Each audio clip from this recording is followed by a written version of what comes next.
Let's get more on this with Republican Congressman Doug Collins, who sits on the House Judiciary Committee. Great to see you today. I want to ask you about how explosive, because it's being described, most explosive witness to date. What do you make of it?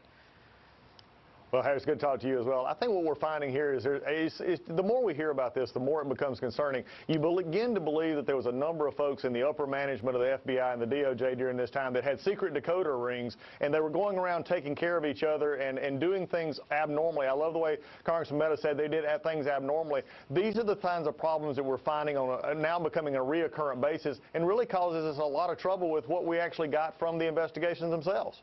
What do you think we can expect to find from the former Deputy Director McCabe's memos? I think what we're really going to find there is we're going to see some real-time observations of what they were going on, and possibly some of the thinking on how they felt about the election, how they felt about the investigations that were going on, sort of that behind the scenes, and that's what I'm hoping to see. But let me just say one thing, and this is first for you.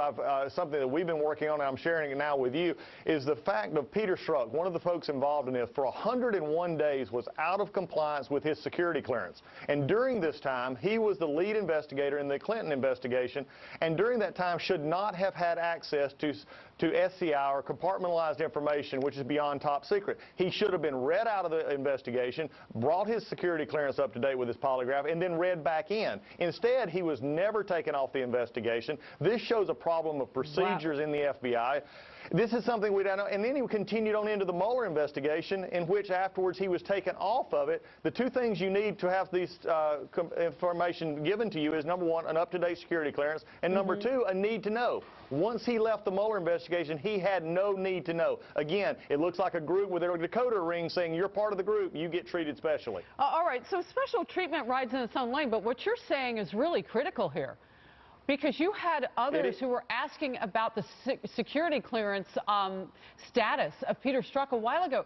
Senator Rand Paul was beating the drum on this very loudly. And are you saying right now that Peter Strzrok had access to things that he shouldn't have? Because, and I wrote down what you said, an out-of-date security clearance? How does that even happen?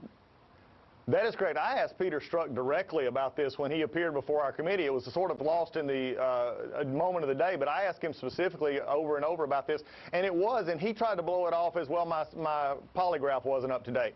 Let's be clear. You either have rules or you don't have rules for security clearances. You're either supposed to have a polygraph that is up to date to have SCI clearance, or you're not. You cannot be treated special simply because you're a high-level executive or a high-level intelligence officer who is, by the way, investigating the Clinton investigation and then brought into the Mueller investigation as well. These are things that we have had documented from the FBI. This was out of compliance. These are things that are just continuing to throw this investigation into an even more concerning, as has been said. There were abnormalities here. This is what we got to find out. But even for everyday Americans who might be looked at in an investigative situation, this is problematic for someone to have had the rules broken for them in terms of a security clearance. Again, others like Senator Rand Paul questioned specifically about his security clearance and given rather generic boilerplate letters back.